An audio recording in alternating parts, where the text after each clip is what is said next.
Decenas de miles de personas asistieron en la Plaza de San Pedro al histórico funeral del Papa emérito Benedicto XVI, quien falleció la semana pasada a la edad de 95 años. El servicio religioso fue presidido por el actual Papa Francisco y miles de personas se hicieron presentes en la Plaza de San Pedro.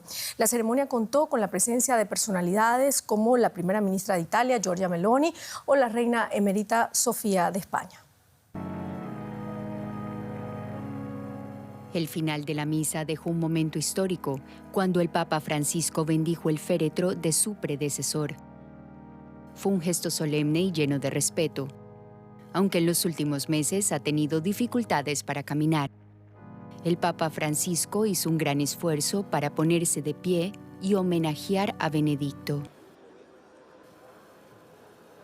Desde primeras horas de la mañana, los fieles esperaron para presentar sus últimos respetos al Papa emérito.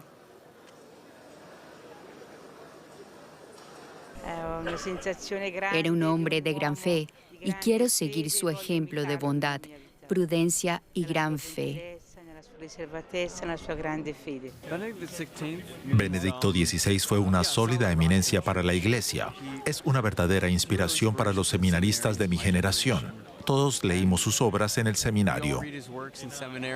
Los fieles llegaron de todo el mundo, incluida la Baviera natal de Benedicto XVI en el sur de Alemania.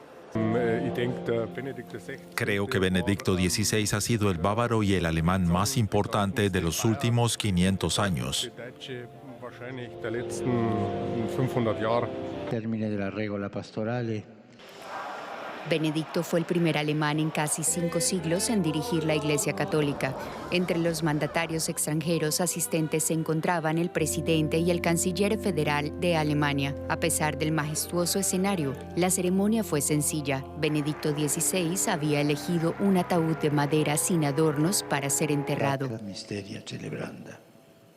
Durante el oficio, el Papa Francisco se refirió a la labor religiosa del antiguo pontífice y a los sacrificios que hizo por su fe católica.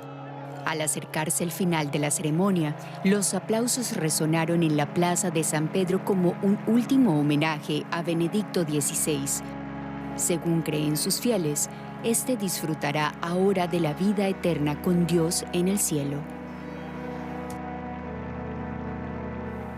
Bueno, y ya se habla de un hecho inédito dentro de la larga historia de la Iglesia Católica. Un papa fue el encargado de dirigir el funeral de otro papa inmediatamente tras su muerte. Más detalles con el periodista Darío Menor Torres en Roma. Darío, un placer saludarte. Sobrio pero solemne, así ha descrito el vocero del Vaticano, Matteo Brunilos, el funeral del papa emérito.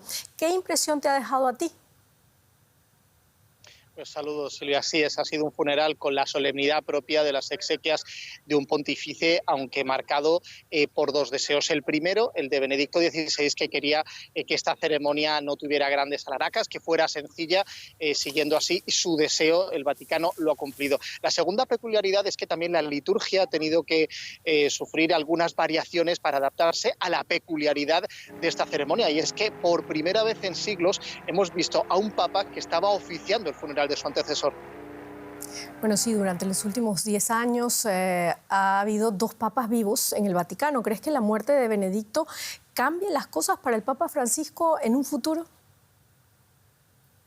Lo cierto es que sí que se abre un nuevo periodo en este pontificado, y lo que no cabe duda es que de alguna manera también se allana el camino para que el Papa Francisco, cuando lo desea y si realmente encuentra que no tiene fuerzas para seguir adelante, pues también pueda él renunciar al pontificado. Es un escenario que el propio Bergoglio ha barajado en diversas ocasiones, aunque dejando bien claro que por el momento no tiene ninguna intención de hacerlo. De hecho, hace solo unas semanas concedió una entrevista a un periódico español en el que reconocía que tenía problemas de movilidad, aunque dejaba muy claro que se gobierna con la cabeza y no con la rodilla. Bueno, Darío, muchos recordarán a Benedicto como el papa que dimitió, pero por supuesto hay mucho más que recordar de su papado. ¿Qué nos puedes destacar? Uno de los puntos principales con los que nos podemos quedar del pontificado de Benedicto XVI es que probablemente fue la persona que puso los primeros dio los primeros pasos en la Iglesia para combatir a esa lacra que son los abusos sexuales a menores cometidos por eclesiásticos. Estos primeros pasos los dio incluso antes de ser elegido papa. Fue cuando era prefecto de la Congregación para la Doctrina de la Fe y ayudó a que de alguna manera empezaran a abrirse los ojos en el pontificado de Juan Pablo II ante este problema. Luego siguió en ese camino como papa, más allá de los continuos también errores que se han cometido y que se siguen cometiendo hoy en la gestión de este problema en la Iglesia Católica. Muchísimas gracias, Darío Menor Torres, experto en temas del Vaticano. Muchas gracias. Saludos, Silvia.